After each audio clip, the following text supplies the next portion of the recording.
কেন বলরাম রোমহর্ষণকে সামান্য একটি ঘাসের পাতা দিয়ে বধ করেছিলেন? রোমহর্ষণ মহাদেবের থেকে বরদান পেয়েছিলেন যে কোনো অস্ত্রশস্ত্র ও ছল ও বল দিয়ে তাকে পরাজয় করা সম্ভব নয়।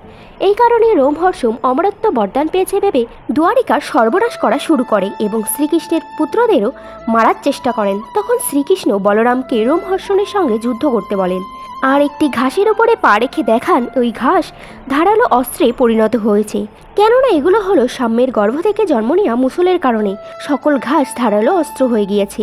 আর যদি রোমহর্ষণকে বধ করা না যায় তাহলে পুরো দুয়ারিকার সর্বনাশ নিশ্চিত। তখন রোমহর্ষণকে বলরাম তার সঙ্গে লড়াই করতে বলেন। লড়াইয়ে বলরাম অত্যন্ত আহত হন এবং ভূমিতে পড়ে যান। বলরামের অবস্থা দেখে সকলে কান্নায় ভেঙে পড়েন। রোমহর্ষণ তার বিজয়ে অত্যন্ত প্রসন্ন হয় এবং শ্রীকৃষ্ণকে উপহাস করতে থাকেন। তখন শ্রীকৃষ্ণ বলরামকে উঠানোর জন্য চেষ্টা করেন। তখন বলরাম সেই ঘাস দেখতে পান আর বুঝতে পারেন শ্রীকৃষ্ণ কেন এই ঘাসের সম্বন্ধে তাকে বলেছিল।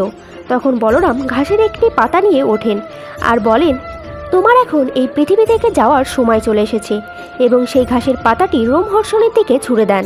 তখন রোমহর্ষণের গলা তার শরীর থেকে আলাদা হয়ে যায় এবং তার মৃত্যু ঘটে। হরে কৃষ্ণ।